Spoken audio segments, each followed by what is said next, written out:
Good afternoon, everybody. I appreciate everybody dialing in from your computers, from your phones. We definitely are living in a new era where we can connect without being face to face. Pretty cool. Before we get started, I want to introduce the Chief of Police. He's on the line, and he wants to say hello to everyone. Chief? Thank you, Eli. Just to make sure you can hear me, correct? Yes. Welcome, everybody. And it's an honor that Eli and all the women and men of the Fairfax County Police Department, including myself, can serve you, especially during this crisis.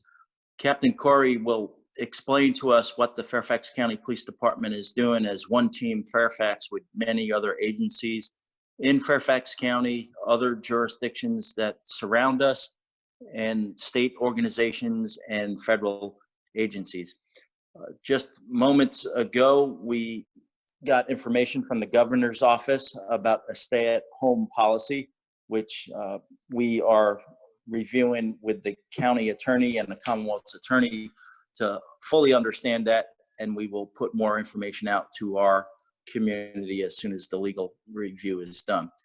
The most important item I want to convey to all of you is that I am praying for all of us around this globe, especially in Fairfax County, that we maintain our safety, we follow all the precautions, and that we get together through this crisis.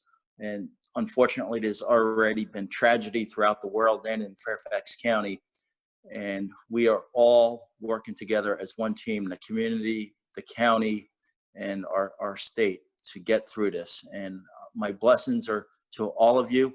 And I'll turn it back over to Captain Corey to take us through what we are doing as a police department, first responders, and a county. Eli? Thank you, Chief. So my name is Eli Corey. I'm the captain of West Springfield Station, for those of you who don't know me, but it's nice to see a lot of familiar faces on the chat room here. One of the other hats that I wear in the department is our historian. And for those of you who don't know, this is our 80th year serving the community. So 80 years ago, I'm going to give you a little kind of throwback history lesson. The county was trying to figure out what they were going to do with a couple of problems they had. In 1940s, late 1930s, the population of the county exploded. They had over 40,000 people in the county. Can you imagine? 40,000 people, that's how much is in probably a neighborhood these days.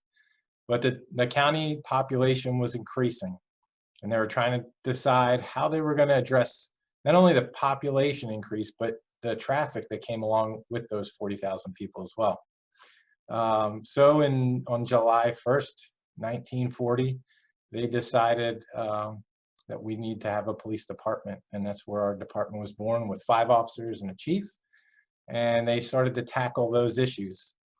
And it's kind of interesting, today we serve over 1.1 million people, and we're still trying to deal with how to deal with that many, that population increase, and also the traffic that comes along with it. So it's funny how things change, how many things change, the more they stay the same.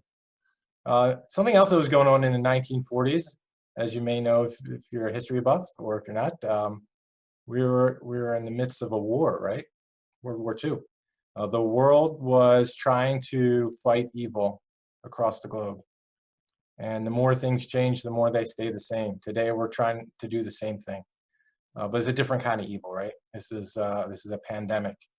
And we're coming together as not only a community, but as the globe to address those issues. Yeah, I've got 22 years with this department, and I've seen us address issues time and time again, which seemed insurmountable before we were able to deal with them. I remember Y2K, right? We thought planes were going to fall out of the sky, computers were going to turn off, electrical grids were going to stop, and we rose to the occasion, and luckily nothing happened. We lived through 9/11. We lived through the sniper and the panic that came with that, and the multitude of other pandemics that thankfully didn't expand to the way this one has. But time and time again, I've seen our community come together and with our resolve and our teamwork, work through any problem that's thrown at us as a nation and as a community. And I'm confident that we're going to do that again here. And we're going to do it with your help and with our department's help. We're going to work through this. It's going to be tough. We're going to have to endure it, some things, but we're going to make our way through it. So I appreciate everybody tuning in right now today. We're going to go through a few things today. Just give you a preview of what we're going to talk about. The first thing we're going to hear from is Ramona Carroll. She is our Interfaith Community Coordinator. She's going to talk to you about what's the county doing from the faith community lens. We're going to go over some of the trusted sources for information that the county has available to you. And then we're going to talk about what's the police department doing to change our business practices to address this pandemic. What are we doing at West Springfield specifically as well? And just dial into some things that West Springfield is doing, keep you up to date. I know things are changing very quickly, as you heard from the chief just a couple hours ago. The governor got on and gave us some other things to discuss and to deal with, and we will push that information out to you once we have it all put together. That being said, I want to turn it over to Ramona. Ramona, how's the mic working today? Are we good? Let me unmute you here. Say again? Can you hear me? Yes, yes, the floor is yours. Thank you so much for having me, Captain Corey. I really do appreciate it. And I will thank you, Chief Rossler. I don't know if you're still on the line or not, but thank you for your leadership and guidance during this time. I'm the Interfaith Coordinator with Fairfax County, and we have been working with the faith community to continue to build our safety net, continue to build and strengthen relationships between the county and the faith community during this time. And there are several groups that we have today that are in practice. I don't know what the governor's guidance, what that means going forward, but we're looking at how do we support issues around health access, food access, out of school time and youth programming, our basic needs safety net, and transportation. We know that there are many people in our community who need those supports and who may need, additional supports during this time if they're not able to get maybe to their senior center or to their community centers, or maybe need help with getting rides to different medical appointments and things of that nature. So we are connecting with the faith community to make sure they're receiving adequate information, trusted information, and that we're seeing them also as partners and how maybe we can leverage resources to continue to meet this need as a team, as you just said. So I just want to share that that's what we're doing, and thank you all for your support. Thank you, Ramona. So I got a PowerPoint I'm going to bring up here. Just give me 1 second, share the screen with y'all. All right. So I just want to put out a couple of things where you can get reliable information. You know, we have a lot of information at our fingertips. We live in the information overload age, and it's important that we're getting information from trusted sources and reliable sources. So here's the link for the health department's website. They are putting out information on a daily basis. And if you haven't ever been to the health department's website, this is what it looks like. And you can see all the links to all the things that they have there. So I would go there for the latest and greatest information on how to keep yourself safe and your family safe. And as you know, the chairman puts out something, newsletter. He's been putting something out every evening. I don't know how long he's going to continue that for, but a lot of good information from the chairman. This is the chairman's website, and you can see all the information he's been putting up on a daily basis, seemingly. And then if you haven't, please subscribe to some of our police department's information websites. So if you have Twitter, Facebook, WordPress, there's the links for them. You can also get them on our page, our web page. If I had to pick one of those that I would follow, it would definitely be the Twitter feed. That's where we put our most late breaking information. If you want to be up to date as soon as things are happening, that's what to follow. Even if you don't have Twitter, sign up for it. It's free, and you can just follow us and get all the information there. but every one of those links has a little bit of different information on it. Facebook will give you some of the nice stories about Fairfax County Police Department. Our blog, which is the first one there, will give you a lot of detailed information that's not, it doesn't fit into Twitter or Facebook and those things. So what's going on with the police department? How are we dealing with this pandemic? We changed a lot of our business practices. So typically in the beginning of a shift, we meet together in the roll call room, and 11 to 15 people in a room is not advisable right now. So we've changed that practice, and we're using Zoom, which is a video conferencing call that we're using right now. Officers get ready, they go out to their cruisers, they decontaminate them, and they log on to Zoom, and that's where they get their daily assignments and where they're working for the day. And it keeps the officers as much as they can separated, so if somebody does get sick, we're not all in the same room and breathing in the same germs. We have a safety officer program that we expanded now to 24/7. And this is a program where we've increased the staffing, increased the availability to help patrol deal with some of the issues that come up with, because a lot of these things aren't familiar to the officers, and they're going to need help, whether it's deconning a cruiser or dealing with someone who's suspected to have COVID-19. That resource is available to the officers and to help them with the public 24/7. We're also amplifying the health department's messages by deploying our message boards across the county, just to help them with whatever information they need to get to you. So if you don't have access to the internet, there are some message boards around the county. But one of the things we're really trying to beef up is our community reporting system. The goal of everything we're doing right now is to minimize contacts between the public, the police, and everyone, really, because we do not want to be the bearers of spreading this disease. So community reporting system is a way that you can go online, or you can use your telephone, and you can basically file a report. It's very easy, and there's certain types of crimes that you can report that way. This is what the website looks like. And if you scroll down to the bottom, right there is where you can enter your report. It's very easy. Just click on that link. There's a list of things that you can report. And we're right now working on expanding that list because, this is an unprecedented time. So things that we would normally come to your house and talk to you face to face, just not appropriate right now. And we're encouraging people to use that system. And as always, we have what's called the FICOR system, the Financial Crimes Online Reporting System. And that's a way, if you're a victim of, let's say, credit card fraud or identity theft, you can report it online, so you can get that case number and report it very quickly. But as always, if you don't have access to the internet, you can call our non-emergency number, 703-691-2131, to get police help. And if there is an emergency, call 911, and we will be there. So we're beefing up these systems. We want to try to minimize contact during this time. But if you need us, and there's a reason that we need to be there, call us and we will be there. We haven't changed the fact that we're going to come in an emergency or help you out in your time of need. We're just looking for opportunities where we can minimize face-to-face contact to slow the rate of this disease.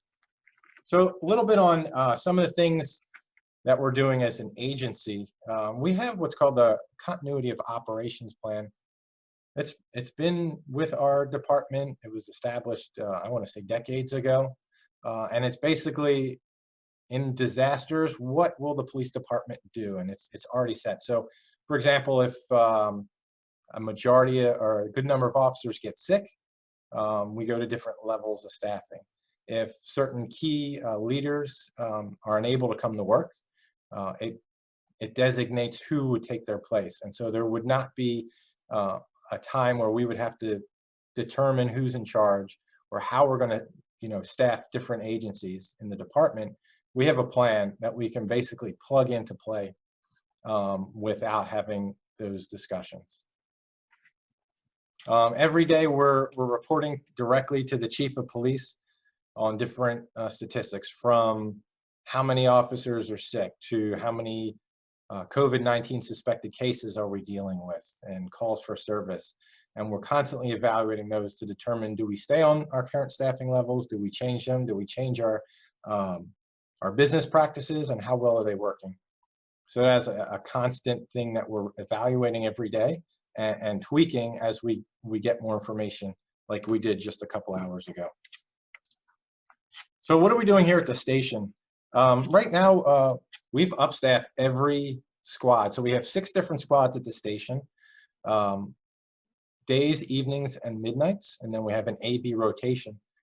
We've put more people on those squads than we ever have. And the way we've done it is that we've taken from some of our specialty units, like our neighborhood patrol unit or our detective bureaus or our crime prevention officers, and we've redeployed them onto the patrol squads. And we did this purposely because we want to minimize the amount, again, of contact each officer is having with the public. So by putting more officers on each squad, we're able to, just dividing by how many calls for service, minimize the amount of time an officer has to go out to meet someone.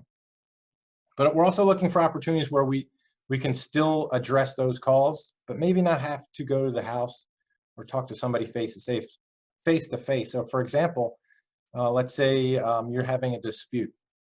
If we can call you on the phone and talk to you, and maybe the person you're having a dispute, it's nonviolent, and we can mitigate it that way, or take a report that way, we're gonna offer that to you. So when you call in to the non-emergency line and they ask you, is this something that you would be willing or it's acceptable to take over the phone, we're gonna try that route. And that's just to keep everyone, the public and the officers, safe. So like I said, we're putting crime prevention and our outreach officers on each squad, but that doesn't mean that we're not coming out for calls for service. And in fact, we're being more visible than ever. So more officers on each squad means more people out, more officers out on the street, and we're being as visible as possible. There's less traffic because people aren't commuting to work like they were a few weeks ago, but that doesn't mean we're not out on the roads being visible and keeping the streets safe and responding to those emergency calls for service or calls for service that actually warrant an in-person presence. And every day we're dealing with these declarations that come down. We just heard the one from today. The other 2 that I want to bring to your attention from a week or so ago are, the first one is about DMV. And that is saying that you can have up to 60 days to renew your license. So basically you have a 60-day grace period where, let's say today your license or your registration on your vehicle is expired because they don't want you going to the DMV. You actually have 60 more days till you can update that.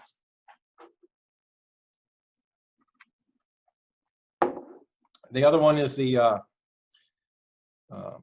10 people or less in a restaurant, and obviously what the governor has talked about today has changed that to some degree, and we'll have more information on that as it develops. But the important thing that I'm looking for specifically in the department and my station is the officers' wellness and their resiliency. This takes a toll on everybody, the officers, the community, and I need to make sure the people that are serving the community are well. So we are introducing different workouts as stress relief that officers can do, maybe not so much in the gym, but outside, doing squats and runs and outdoor activities like that. And we have an entire incident support service section where we have psychologists, peer support officers, just to check on the wellness and the well-being of our officers to make sure they're doing okay and they can do their job to the fullest extent. And like I said, we are here for you.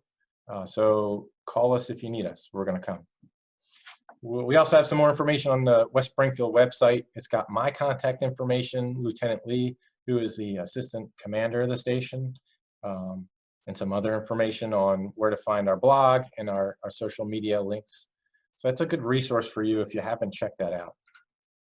But I wanted to highlight some of the calls for services numbers and the crime numbers just in the past few months. Because the question, at least in my mind, when this all started, and I know probably in a lot of yours, is crime going up? Are calls for service going up? You know, are things falling apart? And I hope you can see, depending on what mobile device you're using right now, calls for service, which is what's shown on your screen right now, are going down. That means how many times people are calling the police because they need our help. And so you can see, you know, we still got a couple day or so left in March. These numbers are just a few days old, but you can see significantly the calls for service, both criminal and traffic, and service calls are basically civil disputes, that sort of thing, are significantly down. You know, a lot of that has to do with people are staying inside, but I think the big one to highlight is the criminal number. You know, there's less criminal calls for service from the public. So people are heeding the warnings from the governor, and they are staying at home. And to some degree, that's the criminals too. What I've learned in my experience as a police officer and a commander, and taking classes, is that crime has a lot to do with opportunity. And because businesses are closing down and because people are staying inside, those opportunities are a lot lower. And also people are cooperating and doing the right things. And I think that has a lot to do with why these numbers are down. So if you can see in the next slide here, this is a little bit smaller, but the grand totals at the bottom are December is 262, January, February, and March to 161. These are criminal statistics. And if you can't read all the lines, it just lists out different types of crimes. But as you can see from just last month, we're significantly down on crime. So that's a good thing. You know, we're on this together, and it's nice to know that crime is settling down as we hunker down through this pandemic. So those are the big things that I wanted to go over in this community meeting. I think not only to go over that, but to let you all know and connect with you that we're here. We haven't gone away. We're going to continue to engage with you as the community, and we want your feedback. We want you to call when you need us. And if you have any questions, I'd be willing to answer as many as I can now. Let's try to do this. Maybe, so I see about maybe half of you have video and half don't. So let's start with the ones that have video. If you have any questions, maybe raise your hand. I'll unmute you. And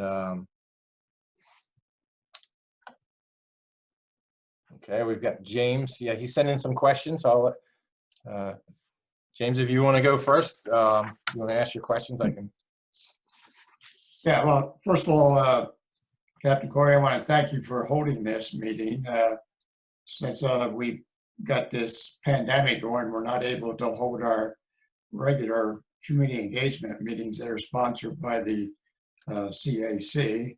And based on the governor's latest pronouncement, it appears that it goes through June 10th, which means we may not be able to get together with our typical CAC meetings until after June, which means we typically go into a summer break in July and August, which means we may not get back together until September.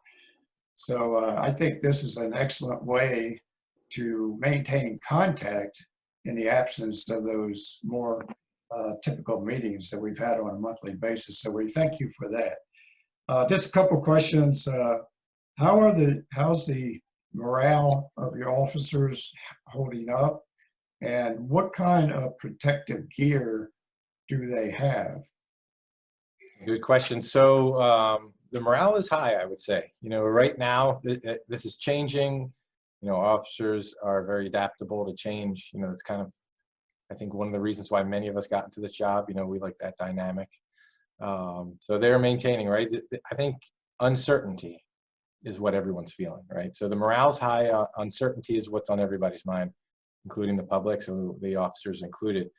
But they're out there, they're visible, and they're willing to help. You know, it's kind of a weird dynamic because we're all in this business to help people and to engage with people and make contacts. And, you know, half of being an officer is just talking to people and being that leader in the community. right now we're finding ways not to have that face-to-face contact, which is a little foreign to some of us, right? We kind of thrive on, being face-to-face and talking with people in a friendly manner and, in an investigative manner as well. But so we're kind of have to change how we approach the job, at least temporarily. As far as personal protective equipment, we have N95 masks, we have gloves, we have soap and water. We've got a lot of equipment, equipment to wipe down the cruisers and decon the buildings. So we're doing pretty good with that. And we haven't had, I think, like hospitals where they wear a mask and then they throw it away when they go to the next patient. We don't have that volume yet.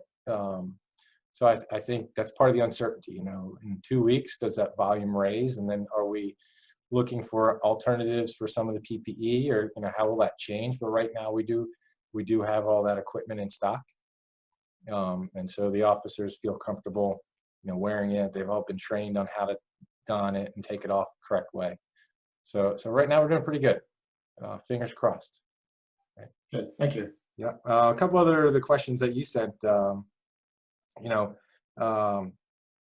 we have a shortage of officers? Right now, I think like we talked about, we have more officers on each squad. So we're lucky right now. We're healthy, and we're out there. And the last question that you had was, do we want to conduct virtual meetings in the future? I would say let's keep doing it, right, until we can meet in person. So for those of you who aren't aware, there's a community engagement meeting that happens at the West Springfield station the first Tuesday of every month. And you see we just talked to the president, right?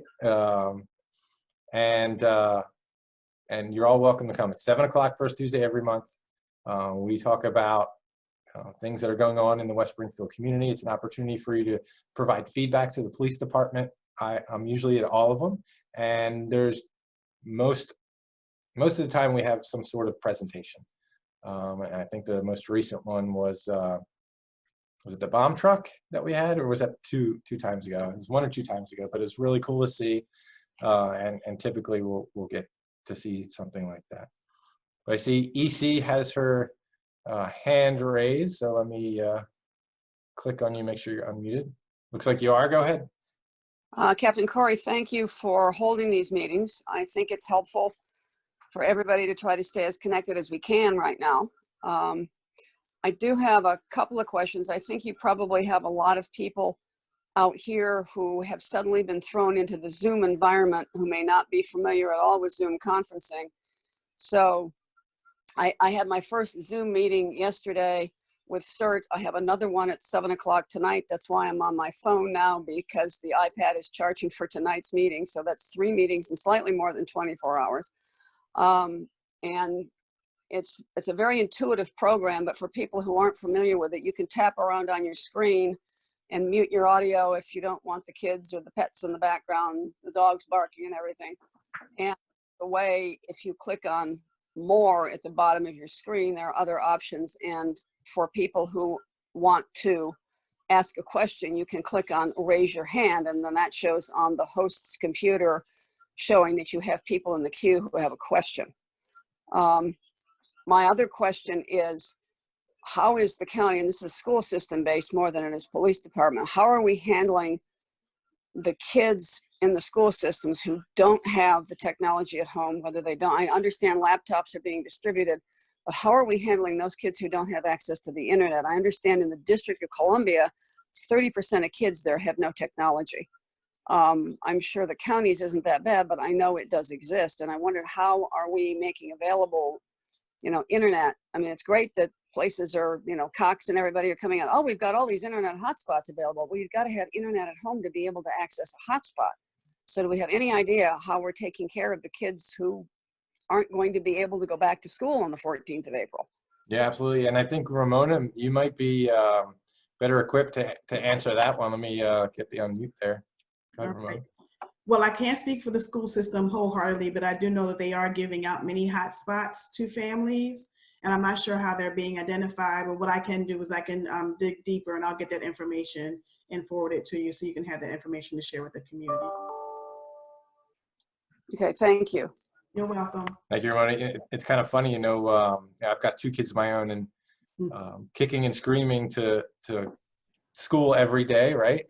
We got a call for service last week. Kids are trying to break into a school, right? So like, you know, we can't keep them away, but all of a sudden now everybody's trying to get into school. They didn't get in, and it was more of just like, it turned out to be just kids playing around in the school, but around the school, but kind of funny. All right, let me get to some other raised hands here if I can figure out how to do that. Can you raise your hands again? I think I deleted the 2 people who had their hands raised. So we're all in this together. We're all figuring out. I think the only people who don't have a problem using this is if you're maybe 25 and below. This is probably your normal way of communicating, right? This is old hat to you, but for I think most of us, myself included, this is new. So we got Mr. Richardson. Go ahead, sir. Let me unmute you here. Hang on one second. I'm clicking the unmute, Mr. Richardson. Oh, there we go. Nope, it's not letting it unmute audio. It's not letting you go through. Maybe if you can type your question to me, and then I'll try to answer it that way.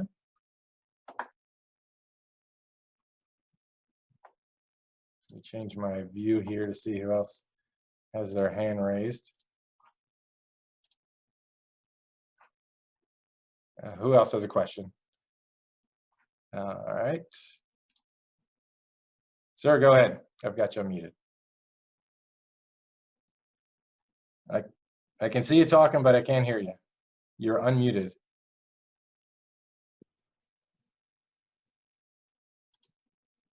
Yeah, if you want to text me, I think your microphone's not working. Yeah, I don't hear it. So one of the questions that Mr. Richardson wants to know are the slides. I'm there, Gord. Gotcha. Oh, there you go. Yeah, All right. I'm sorry if you hear fire department background noise in the background. I'm on duty today. Are these slides going to be available either online or on your website? Yeah, I'll look to see if we can get them posted.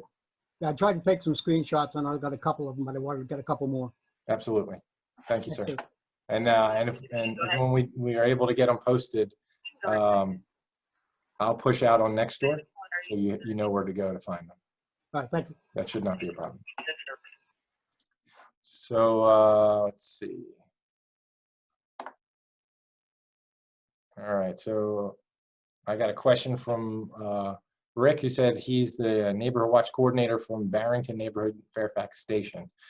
And he appreciates being able to participate in the webinar. And he asks, is it recommended that neighborhoods work to educate neighbors about the importance of social distancing during what appears to be an increasingly lengthy COVID-19 crisis? One member of the HOA board thinks this would be political, and I think differently.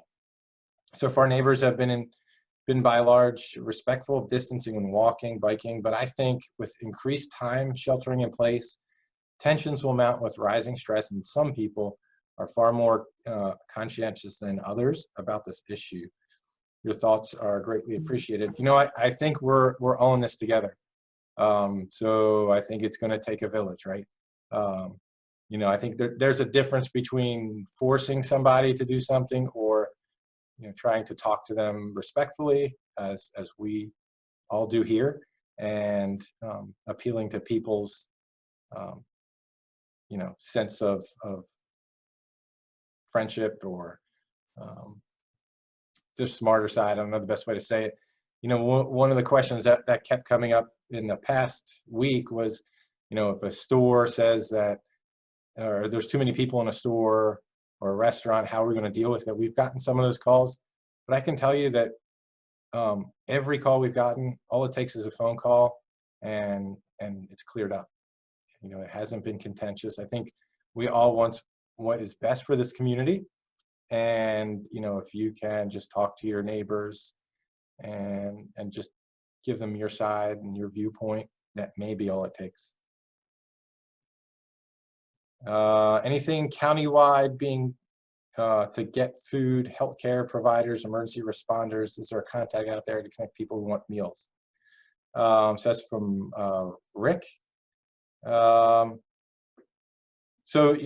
Rick, if you want to text back, do you mean like providing food to needy people in the community, or are you asking about first responders? I actually just got a call asking if there was a need for meals to be dropped off at your department or local healthcare facility, people that are caring for people that are ill. Somebody wants to provide meals. Is there contact for that? Yeah, so the Someone police dropping department, pizzas off? yeah, I think Ramona, you might have some connections in the faith community for people who are in need, right? I'll get you mute, hang on. It's sticking. All right, there we go. Sorry. Yes, hi Rick. That is the first time that I've heard of people wanting to do different things. So let me check with the health department to see if, I know Inova has something on their sites for the hospital. Okay. And what their parameters are around what they can and cannot accept. Okay. That's what I've seen, yeah. All right, just drop me a note. Okay, I will. Thanks. Mhm. Thank you, Ramona. Yeah. Let's see, John Bauer, did you have your hand raised? Yes, sir. I want to thank you for this opportunity to meet with you and the members of the community. I'm sorry we didn't have a bigger turnout. My quick question is, it dates back to, I guess, last month. I happened to be driving by the Criminal Justice Academy. The flag was down, the gates were closed, and I was wondering if it was still in operation or had it moved or what. Over. Yeah, so the Criminal Justice Academy is open for the basic training. So we run 2 to 3 basic academies for new officers every year. Those are still ongoing. What we've scaled down is some of the incumbent training for the officers. There is some that's available online for them to do, but DCJS, which is our licensing for police officers through the state, has granted us some leniency, just like DMV has for people who are renewing their licenses while we deal with this pandemic. So we've been given a grace period of about a year to get some of our accreditation as an officer up to speed. So it's still open, but at a reduced rate. And then we have Ryan Nichols with his hand raised. Hi there, can you hear me? Yes, sir. Now I'm reading that in Cuyahoga County, LA County, they've had to release prisoners. I didn't catch the first few minutes of your call, but is there any concern over our jail in Fairfax County? Yeah, I would have to defer you to the sheriff's office. They manage and work the jails. I haven't heard of that. I don't want to speak for them, but I would have to ask you to call them for that kind of information. And my second question is, on the statistics you showed, there was 1 homicide. Is that the one I'm thinking of here in Daventry? Or I wouldn't think they would be able to determine whether that was a manslaughter or homicide or anything just yet. They haven't even had the trial. Yeah, that was a quick pull out of our records management system. So I don't know, to tell you the truth, probably not, because it's so recent. So I don't have each data point behind each number there. But I can do some research and get back to you to see which one that pulled from. Okay, thanks. Absolutely. And then I have one from Diana's iPad. Did we get to that? Yeah, that's me. I'm using Okay. my wife's iPad. I finally figured out the settings were set wrong. So, Oh, okay. 2 questions. First question is, I'm also neighborhood watch coordinator. You may have answered it when I was fiddling with the settings. Is there something more or less that you would all like the neighborhood watches doing? Well, I would ask that you do what we're asking everyone in the community to, and that's social distancing, follow the governor's orders. Right now, this is definitely unprecedented, right? Normally, I would want everybody out, eyes and ears. May not be appropriate, Okay. this time. Like if you're driving in your own cruiser, I would have to review what the governor put out today, because that might go against what he's asking, right? Because there's letters going out, who can drive under what circumstances. So let's follow what the governor put out today, and I need more time to review that to really give you a straight answer. Okay. But definitely check on your neighbors, right? We're a community. We're here for each other. You can always FaceTime, Zoom, whatever program you have, old-fashioned phone call with the rotary phone, whatever you have in your house, right? Check on your neighbors. You don't have to actually go and knock on the door. You can call. Kind of funny, you know, over the weekend, I was relaxing in my basement on a Saturday night, and typically we'd have people over our house, you know, we have close friends of the family, and it was just us, right? Like many of you. But my wife was there with FaceTime with our good friends. One of my buddies that works on the motor squad, and we were sitting there sipping on soda, watching a movie together in 2 different houses. Kind of funny. You know, it's just what we have to do now, but we're checking on each other. We're still being social, but just in a different way. But absolutely check on your neighbors. Be social, but do it in a different way. Okay. Mm. Let's see what else. We've got some comments here. For minimal operation staff, this is from Don Rooney. Would churches be considered essential? I would have to direct you to whatever the governor's orders say about that. Are you talking about as the department's chaplain service? Let me unmute you again. No, I'm just meaning as far as minimal pastoral staff, just to kind of, I don't know, to answer the phones and things like that. See in Yeah. case of emergencies or. And I have to direct you to what the governor put out today. I haven't had time to review it. It was just about an hour and a half after I set up this meeting, so I don't know. I'm sorry. This is from Kelly McNutley. Has the department encouraged any local price gouging? Encountered, I'm sorry. If people do see this, would this be considered a financial crime? Good question. I don't know if I would have to do some research on that as well. That's not I've never dealt with that. That's a good question. Let me get some information. I'll have to do some research on that and get back to you. Definitely Better Business Bureau, but I would have to look at code compliance and some other people who've had some, maybe our financial crime section to weigh in on that one. But that's a very good question. Anything else while we're all here together? I see got a couple new people here.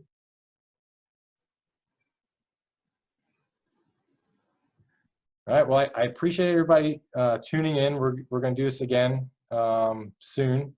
Like I said, the more things change, the more they stay the same. We've dealt with these type of emergencies in the past. This one is very unique, but as a community, we're going to get through it. So I appreciate everybody's time. I appreciate the engagement, and I will see you all very soon. Chief, did you want to end? Again, my prayers and blessings that we all keep a check on each other electronically, as the captain said.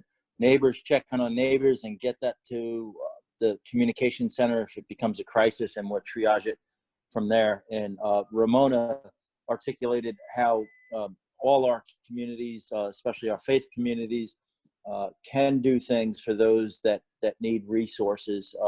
I just ask that you can contact Captain Corey and/or the police department, and us as first responders, as a public safety family, we shall help each other. God bless you all. Thank you. Thank you, Chief. Thank you.